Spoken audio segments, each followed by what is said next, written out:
Assalamualaikum warahmatullahi wabarakatuh. Hai semuanya.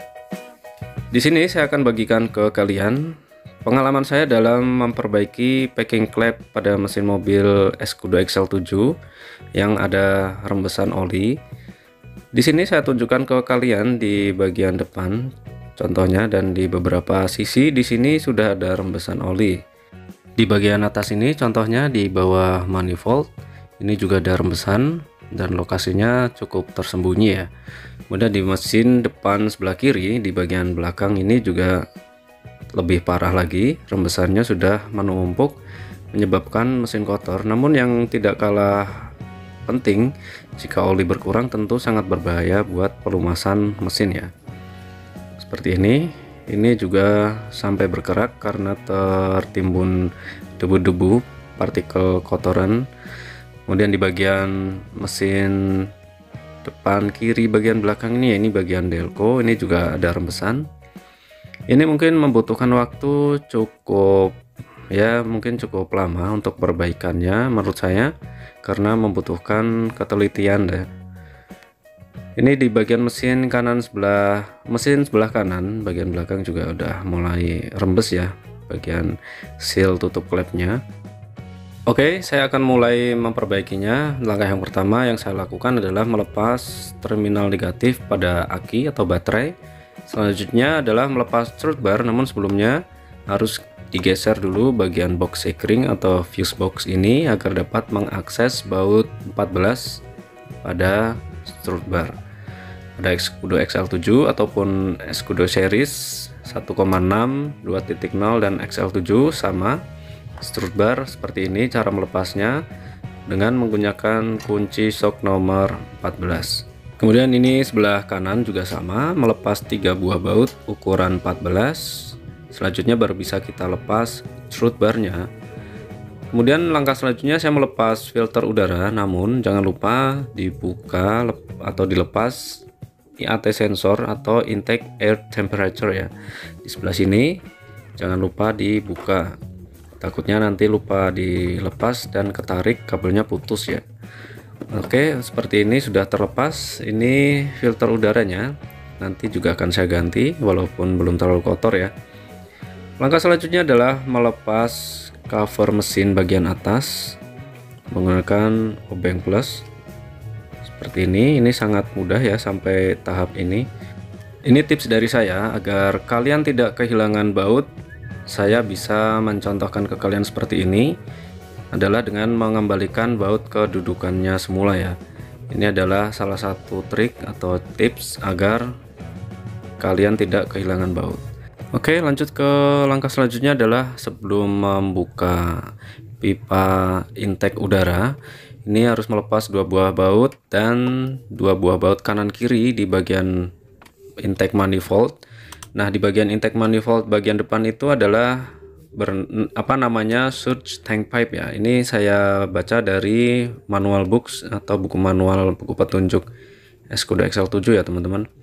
Jadi ada beberapa bagian intake manifold itu. Yang bagian utama yang besar itu, bagian depan ini adalah surge tank pipe. Ini bautnya yang sedang saya buka ini ya.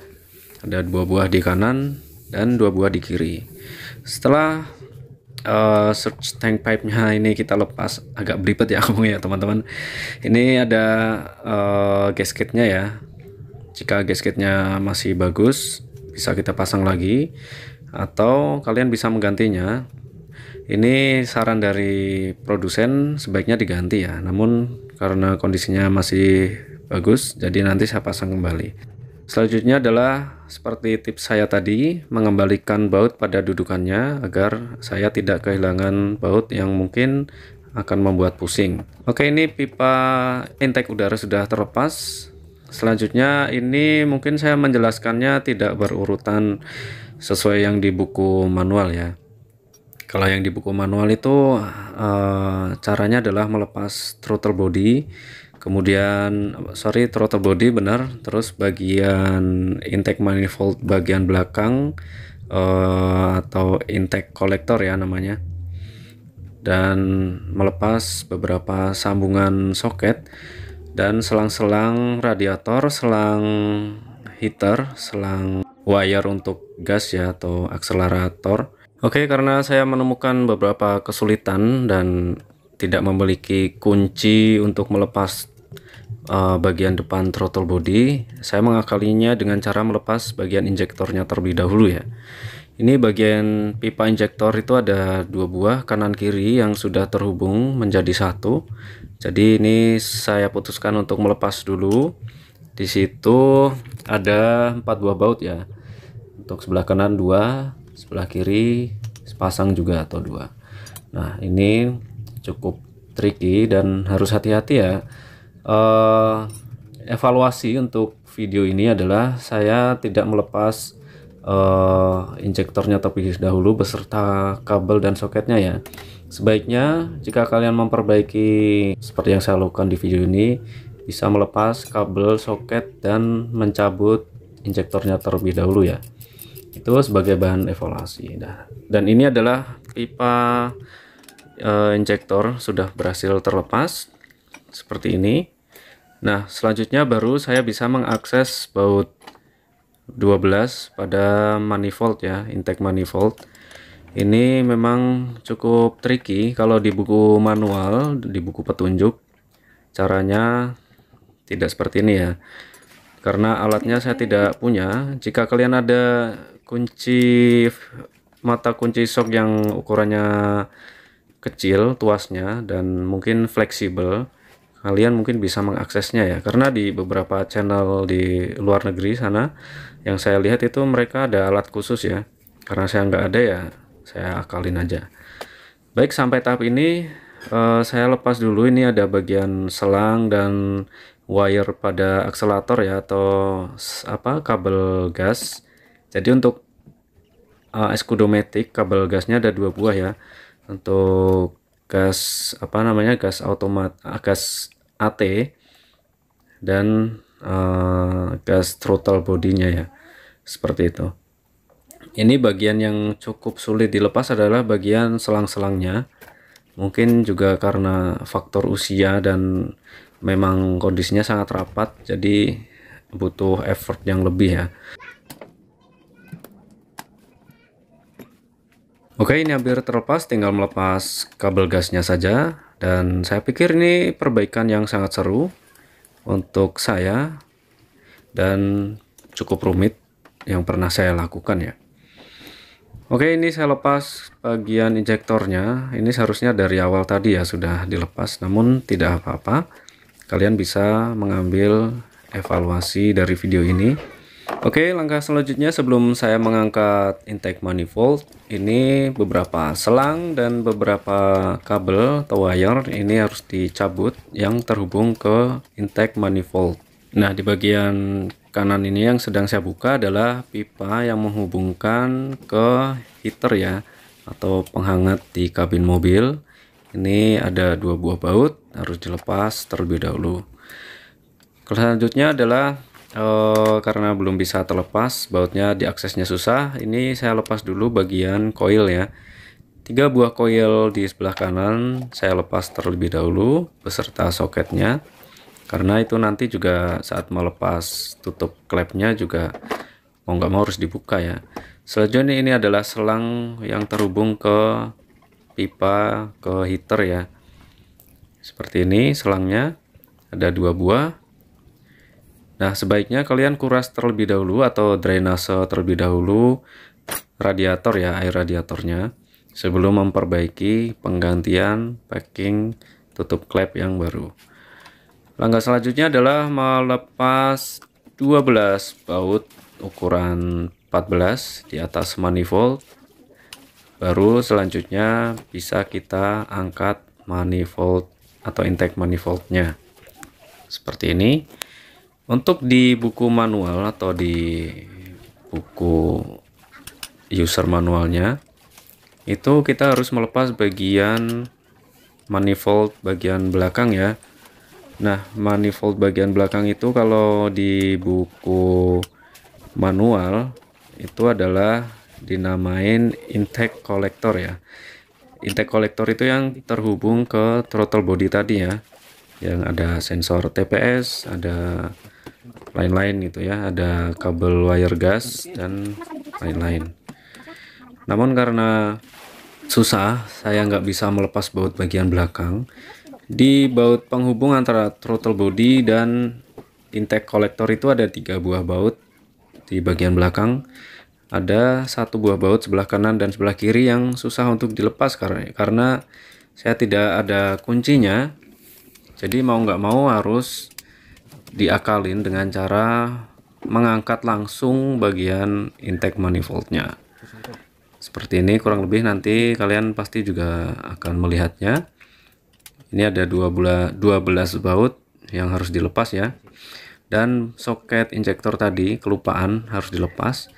Kemudian agar tidak mentok, ini ada sensor IAC yang harus dilepas ya, agar tidak mentok ke bagian karet yang di atas itu.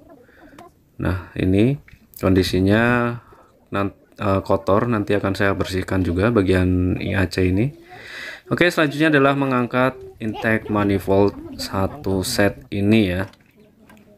Hati-hati, jangan sampai kalian paksakan jika tidak menemukan celahnya. Sebelum diangkat, pastikan semua selang harus terlepas ya, beserta kabel-kabelnya, atau kalian akan menemui selang yang robek atau patah. Dan kondisi seperti inilah di bagian intake dan intake pembakaran ya, yang menuju klep intake ada 6 buah. Kondisinya kotor banget ya teman-teman. Baik, sebelum saya melepas packing klepnya, ini saya vakum terlebih dahulu untuk membersihkan butiran-butiran pasir atau debu agar meminimalisir masuk ke dalam lubang intake. Seperti itu ya teman-teman.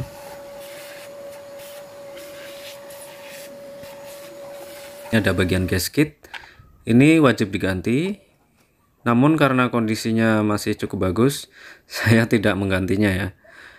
Oke teman-teman, dan di sini saya menemukan sebuah keanehan. Ini salah satu baut tutup klepnya kendor ya. Saya tidak tahu apa yang penyebabnya, apa bisa kendor seperti ini. Apakah getaran mesin atau memang dulu waktu perbaikan kurang kenceng ya. Saya juga kurang paham. Namun ya sudahlah, ini sudah terjadi. Sekarang kita fokus untuk menyelesaikan masalah yang ada di mobil ini, untuk mengganti packing klep baru agar rembesan tidak terjadi lagi. Ini sebelah kiri sudah berhasil terbuka cover tutup klepnya ya, dan sebelah kiri juga sama caranya. Jika kalian mengalami kesusahan, kalian bisa menggunakan scrub yang ukurannya tipis untuk membuka jalan ya. Selanjutnya baru kalian angkat sehingga bisa melepas tutup klepnya. Oke, seperti ini. Jangan lupa di bagian tutup klep itu ada bentuk seal ukuran setengah lingkaran. Itu sebelah kanan ada 2 buah dan sebelah kiri ada 1 ya. Ini saya bersihkan terlebih dahulu teman-teman, bagian blok mesinnya yang terhubung ke seal tutup klepnya nanti, untuk membersihkan dari sisa-sisa oli agar nanti saat dipasang packing klep yang baru akan lebih rapat ya. Ini packing klep yang lama, seal tutup klep yang lama, kondisinya sudah lumayan kaku namun masih bagus menurut saya, karena memang belum lama ya saya perbaiki dulu di bengkel. Oke, namun tetap akan saya ganti yang baru agar hasil lebih maksimal, mengingat proses perbaikan atau penggantian packing tutup klepnya ini cukup menguras tenaga karena lebih rumit ya dibanding mobil-mobil lain yang hanya 4 silinder. Oke, ini bagian tutup klepnya saya bersihkan dulu menggunakan cairan BBM. Kalian bisa menggunakan apapun itu, cairan BBM. Dan sekalian perbaikan, ini saya ganti seal busi ya teman-teman. Jadi untuk mesin H25 Escuda XL7 ini ada 6 buah untuk seal businya.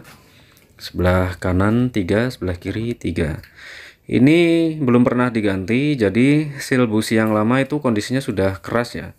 Dan ini yang saya bilang tadi, seal klep yang setengah lingkaran ini juga saya pakai lagi. Ini kalau di online juga ada, harganya juga murah, paling 30 ribuan ya. Ini saya bersihkan, saya kerok bagian lem gasketnya yang lama. Selanjutnya nanti saya pasang kembali, namun dengan menambahkan seal gasket maker ya yang baru atau lem gasket. Oke, ini salah satu tips yang saya dapatkan dari channel di luar negeri itu. Beberapa teknisi mereka membersihkan menggunakan etil alkohol 70% ya, area blok yang akan dipasang seal baru atau dipasang seal gasket ya. Tujuannya apa? Agar lebih merekat sempurna gitu katanya ya. Oke, ini sebelah kiri. Kalau yang ini sama, saya bersihkan terlebih dahulu menggunakan kapas alkohol. Bagian sela-selanya ini yang nanti akan terpasang seal tutup klep baru ya. Dan ini adalah seal tutup klep baru. Ini saya coba fitting, saya paskan ukurannya sesuai dengan tutup klepnya. Dan ini pas. Setelah saya coba pasang, benar-benar presisi ya. Di bagian sudut-sudutnya juga ketemu. Nah, agar saya tidak kerja dua kali, maksud saya, ini kan mesin V6 pada Escuda XL7 atau mesin H25 nya itu kan miring ya teman-teman, di sebelah kanan dan kiri dan di belibet banget, di bagian sisi yang miring itu, bagian kanan dan kiri itu saya tambahkan lem gasket ya. Tujuannya apa? Tentu area-area kritis seperti itu adalah bagian yang rawan mengalami kebocoran ya teman-teman, mengalami rembes oli seperti yang kalian lihat tadi, paling banyak di sisi sebelah kiri yang bagian luar dan sisi sebelah kanan yang bagian luar, bagian yang miring itu ya teman-teman. Jadi mengingat proses perbaikannya cukup rumit bagi saya, tentu saya tidak mau mengambil resiko, mau nggak mau, jadi ini saya tambahkan lagi lem gasket dengan merek Loctite ya. Untuk merek ini saya sudah beberapa kali memakainya dan saya sangat puas ya, benar-benar rapat, tidak ada rembes sedikit pun. Contohnya pada Carter yang dulu saya pernah perbaiki teman-teman, sampai sekarang kering, nggak ada rembesan. Oke, jadi ini area-area kritis pada tutup klep ya, pada mesin H25 Escuda XL7. Tujuannya apa? Agar ya tidak ada agar oli tidak bisa menembus atau rembes keluar ya. Dan ini bagian blok cylinder head ya. Ini saya bersihkan juga menggunakan etil alkohol 70% agar nanti sealnya bisa rapat. Dan ini adalah seal ukuran setengah lingkaran. Ini saya pasang, saya berikan Loctite gasket maker yang saya berikan dengan agak tebal ya, karena ini area kritis juga, banyak area-area tersebut yang mengalami kebocoran karena kurang pemberian dari sealant ya, atau sealant gasket marker. Seperti itu. Jika kalian ingin mencarinya, saya sudah berikan linknya di deskripsi ya teman-teman, untuk seal gasket maker merek Loctite ini.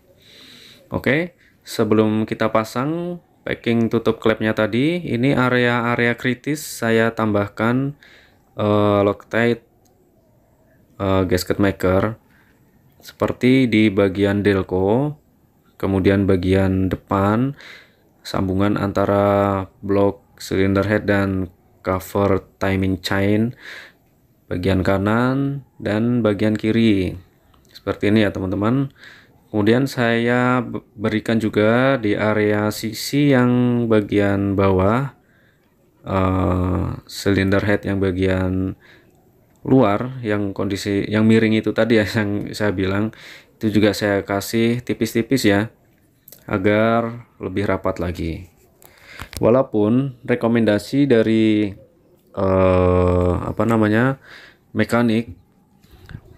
mekanik luar itu di sana kalau pasang seal gasket mereka nggak nambahin ini seluruhnya ya, maksudnya sekeliling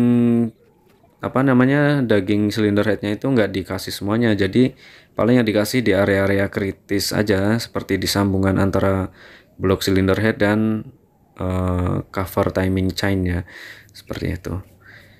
Ini juga saya kasih di seal tutup klepnya tipis-tipis saja teman-teman, karena kalau terlalu tebal juga nggak bagus ya. Kalau terlalu tebal nanti ketika dipasang, jika kondisinya belum kering, maka tekanan dari tightening baut atau pengencangan baut itu bisa menyebabkan sealnya tergencet dan bisa masuk ke dalam ruang klep ya. Dan saya tidak mau mengambil risiko, jadi saya kasih tipis-tipis aja. Yang penting harapannya oli tidak bisa rembes keluar, seperti itu. Baik, ini sudah terpasang. Saya coba pasang tutup klep sebelah kiri dan kanan. Selanjutnya ya tinggal kita pasang 4 buah baut. Namun sebelumnya ini saya pukul ya. Namun ini palunya palu khusus ya teman-teman. Ini adalah palu karet, jadi tidak berbahaya untuk blok mesin ya. Oke, selanjutnya ini saya pasang 4 buah baut di tutup klep sebelah kanan dan kiri. Ukuran bautnya adalah ukuran 8. Untuk mengencangkannya dengan teknik silang, dan di setiap bautnya juga ini ada ringnya ya. Sebelumnya juga saya berikan tambahan sealant karena area baut juga bisa menyebabkan rembesan oli ya teman-teman.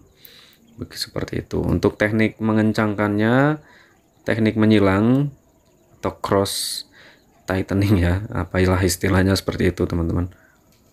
Seperti ini.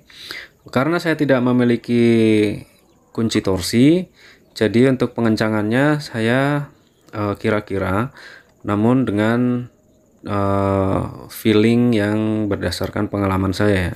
Kalau sesuai di buku manual untuk tingkat kekencangan baut tutup klep ini dengan kekuatan 11 Newton meter ya teman-teman, atau 1,1 kg meter.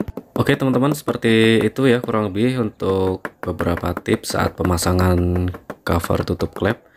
Untuk mobil lain juga prinsipnya sama, mungkin ada yang lebih sulit lagi atau ada yang lebih mudah, namun secara prinsip caranya kurang lebih sama. Untuk masing-masing mobil tentu ada beberapa catatan dan kalian bisa menyesuaikan dengan apa yang ditunjukkan di buku manual ya, atau user manual mobil kalian. Seperti itu. Baik, ini cover tutup klepnya sudah terpasang, yang sebelah kanan dan sebelah kiri ini tinggal ngencengin baut ya. Untuk tingkat kekencangannya juga saya tidak memakai kunci torsi, namun saya pakai feeling dengan kekuatan tangan saya yang walaupun tidak akurat, namun saya pikir cukup ya. Kalau dipaksa terlalu kencang juga itu bisa bikin drat bautnya loose atau dol. Tentu itu adalah membuat menambah biaya lagi ya, karena kita harus melakukan pembubutan drat baut.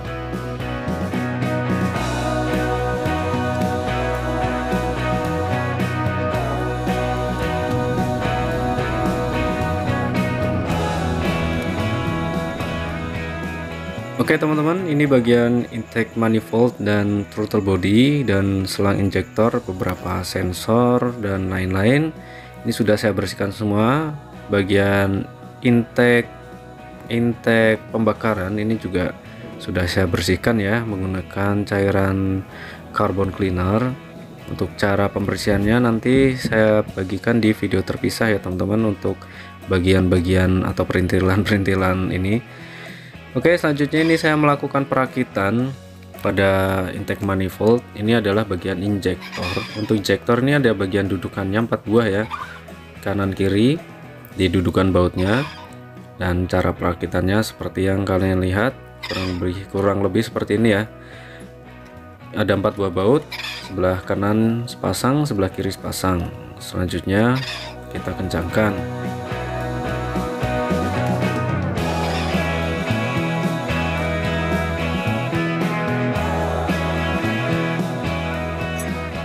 Oke, sekarang saya akan memasang throttle body, dan di sini ada gasketnya ya. Gasketnya masih bagus, jadi saya pasang kembali. Untuk throttle body ini ada 4 buah baut ukuran 12 ya. Untuk cara pengencangannya, karena kondisi terlepas jadi mudah ya teman-teman, nggak seperti saat terpasang di atas mesin tadi. Ini langsung aja saya kencangkan semua. Oke, langkah selanjutnya adalah memasang intake manifold ke atas mesin. Namun sebelumnya ini ada gasket intake ya, ada 2 buah sebelah kanan dan kiri. Ini saya pasang kembali karena kondisinya masih bagus ya teman-teman. Baik, untuk pemasangannya jadi seperti ini ya. Harus hati-hati, kalian pastikan masuk ke 4 buah as bautnya, dan jangan dipaksakan jika tidak menemukan celah. Setelah terpasang seperti ini, kalian evaluasi terlebih dahulu setiap sudut, setiap sisi apakah ada yang mengganjal. Seperti ini contohnya, sebelum kalian pasang semua baut dan soket-soketnya, dengan tujuan agar kalian tidak bekerja secara berkali-kali karena masih menemukan sesuatu yang tertinggal. Pastikan tidak ada selang ataupun kabel dan soket yang terjepit, karena jangan sampai kalian dibuat repot karena ada soket yang tertinggal atau terjepit. Oke, sekarang ini saya sedang memasang bagian intake manifold bagian belakang, atau yang dinamakan intake collector, yang disitu terpasang throttle body dan lain-lain. Namun sebelumnya di bagian belakang intake collector throttle body itu ada beberapa selang yang harus dipasang terlebih dahulu, karena kalau kita pasang kencangkan baut di throttle body ke intake kolektornya akan susah memasang selangnya. Di situ itu ada selang EGR, pipa IGR, kemudian ada sambungan PCV selang ya, selang PCV ya. Dan mudah-mudahan saya nggak salah, karena itu yang sesuai saya baca di user manual ya, di buku petunjuknya. Kemudian baru kita bisa pasang baut pengencang antara intake collector dengan intake manifoldnya ya. Ada 3 buah baut di situ. Selanjutnya sebelum saya kencangkan, ini saya cek kembali. Saya beberapa kali mengecek ya, karena mengingat proses perbaikan yang cukup rumit, jadi harus di setiap kita mau pasang baut harus kita evaluasi terlebih dahulu apakah ada sesuatu yang tertinggal, terjepit, kurang, seperti itu ya teman-teman. Oke, ini saya mulai mengencangkan baut intake manifold. Tadi ada 12 ya teman-teman, intake manifold. Untuk sebelum untuk mengencangkan intake manifold ini, bagian intake kolektor yang bagian belakang jangan dipasang dulu ya, karena kita nggak bisa mengakses baut bagian belakang. Seperti ini yang saya lakukan. Untuk ukuran bautnya ukuran 14 ya. Kalian bisa menggunakan kunci shock T untuk pemasangannya, dan untuk tightening bisa menggunakan kunci shock yang yang ukuran besar ya. Dan sekali lagi saya tidak memiliki kunci torsi, jadi untuk pengencangannya saya memakai feeling ya teman-teman.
Oke, sekarang tinggal saya pasang intake kolektornya.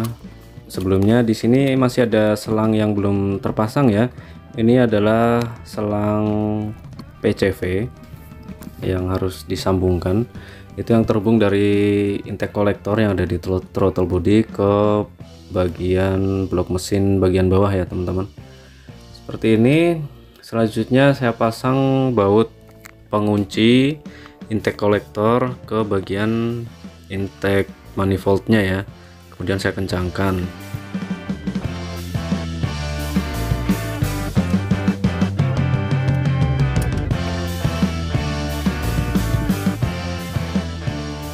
Oke teman-teman, sekarang tinggal memasang kembali selang yang ada di atas. Ini adalah selang heater yang terhubung ke bagian throttle body ini ya.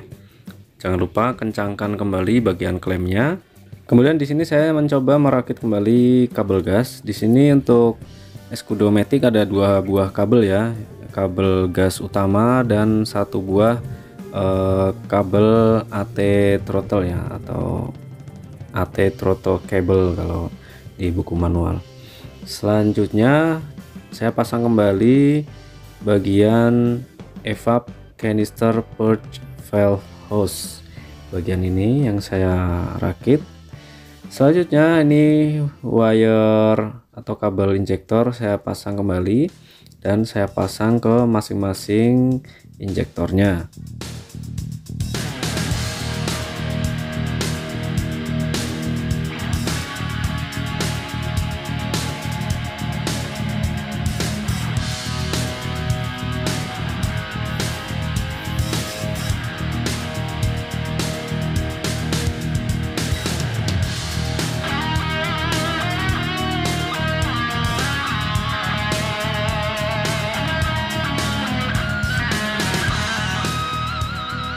Oke, ini sekarang saya pasang kembali soket MAF sensor dan sensor TPS, kemudian selang IAC nya atau IAC valve hose, kemudian saya pasang kembali bagian soket EVAP atau evap canister purge hose valve ke yang terhubung ke intake kolektornya ya. Kemudian beberapa selang juga saya sambungkan kembali ini ke bagian selang heater ya, bagian atas. Kemudian ini IAC valve saya pasang kembali, ada 2 buah baut dan disitu juga ada gasketnya ya. Kemudian kita kencangkan menggunakan kunci nomor 10 seingat saya. Dan jangan lupa pasang kembali soketnya. Selanjutnya ini saya merakit kabel gas, ada 2 buah kabel ya. Setelah itu ini ada bagian selang bagian mesin kanan, ini selang booster rem ya. Jangan lupa klemnya dipasang kembali. Kemudian di bagian depan ini ada selang yang terhubung ke selang heater ya, radiator depan ada 2 buah selang. Kemudian selang bensin disambung kembali beserta klemnya. Dan sebelah ini adalah selang vakum.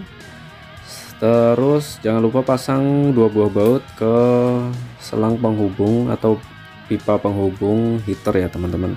Oke, setelah ini sebelum saya pasang bagian surge tank pipe atau bagian throttle body bagian depan, saya pasang busi dulu ya. Karena tadi sebelumnya juga busi saya lepas, saya bersihkan semuanya dan pasang kembali bagian koil ke tiap masing-masing lubang busi ya teman-teman, agar sekalian kita benerin sekalian kita bersihin juga. Ini bagian kutub atau terminal untuk pengikat kabel ya. Pastikan kita pasang kembali setiap ground, sambungan kabel ke negatif kabel ground ya istilahnya, supaya semua bagian elektrikal berfungsi kembali. Oke, setelah koil dan soketnya terpasang, selanjutnya ini saya coba pasang surge tank pipe, namun tanpa saya pasang bautnya terlebih dahulu ya. Saya mau tes apakah mesin ini bisa menyala atau enggak, walaupun belum saya pasang filter udara dan sensor temperatur udara ya. Ini berhasil menyala teman-teman untuk mesin,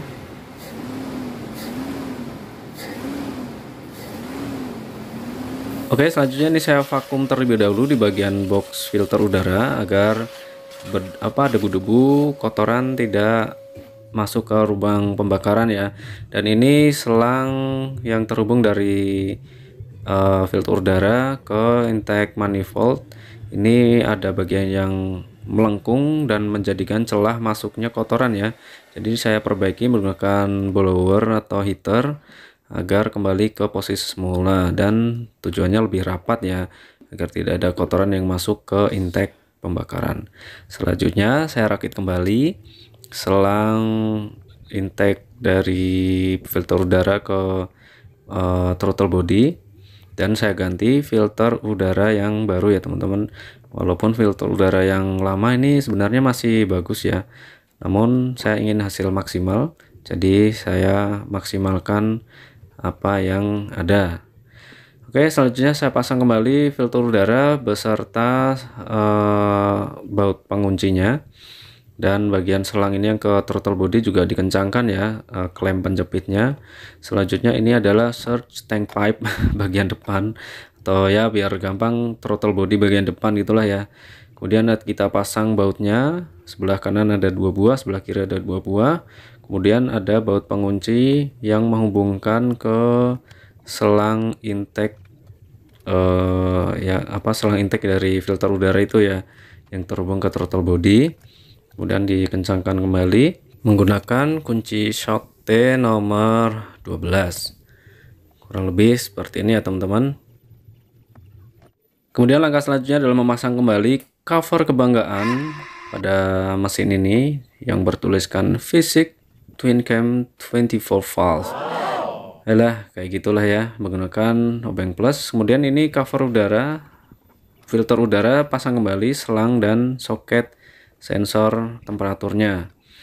Dan langkah terakhir adalah memasang strut bar. Strut bar juga mudah ya pemasangannya, namun ini lupa nggak saya ambil videonya teman-teman.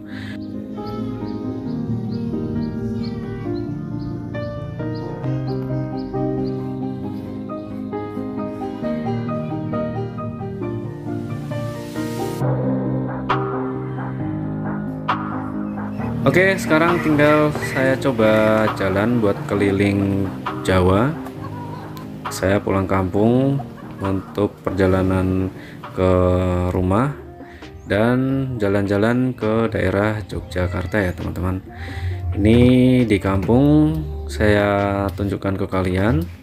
Ini sudah saya pakai berjalan bersama keluarga sejauh 511 kilo di odometer ya, walaupun sebenarnya mungkin lebih karena seperti yang kalian ketahui profil ban sudah saya ganti dengan ukuran yang lebih besar seperti ini ya. Ini sudah berjalan 500 km dan pada akhirnya ini sudah saya pakai jalan-jalan ke Jogja, kemudian dari Jawa Tengah Kudus ke Bogor. Total perjalanan yang sudah saya tempuh adalah 1689,9 km, dan itu sudah cukup jauh ya untuk perjalanan kali ini setelah saya perbaiki bagian cover tutup klep yang rembes tadi. Oke, sekarang saya tunjukkan ke kalian bagian-bagian yang sudah saya perbaiki tadi.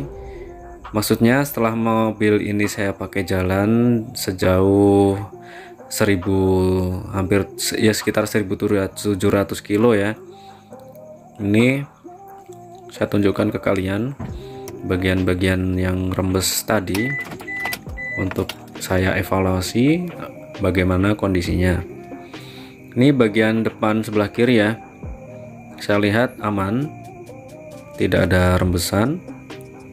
Ini bagian atas, bagian dalam yang dekat injektor juga saya lihat kering, tidak ada tanda-tanda lembab bekas oli atau bercak-bercak kotor bekas oli juga nggak ada.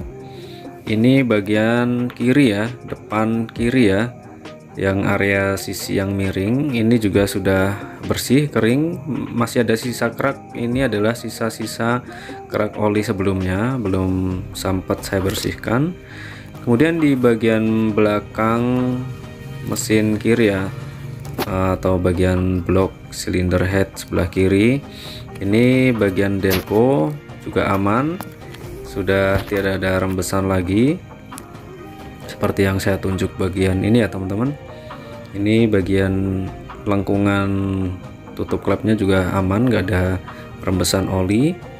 Selanjutnya kita lihat ke blok mesin bagian kanan depan, ini aman. Area seal klep yang setengah bulan, setengah lingkaran ini juga aman. Tadi sebelumnya juga lumayan banyak ya di situ. Ini kering ya, nggak ada rembesan oli. Selanjutnya bagian sisi kanan, saya telusur sisi kanan ini juga aman, tidak ada rembesan, kering. Dan terakhir bagian depan mesin kanan belakang ya, kondisinya juga kering. Ini bagian seal yang setengah lingkaran juga kering, nggak ada rembesan. Dan kondisinya sekarang benar-benar kering, garing, renyah, dan maknyus ya pokoknya teman-teman. Saya senang bisa memperbaikinya sendiri. Semoga ini bisa menginspirasi kalian ya teman-teman. Terima kasih saya ucapkan kalian yang sudah menonton, semoga bermanfaat. Akhir kata dari saya, assalamualaikum warahmatullahi wabarakatuh.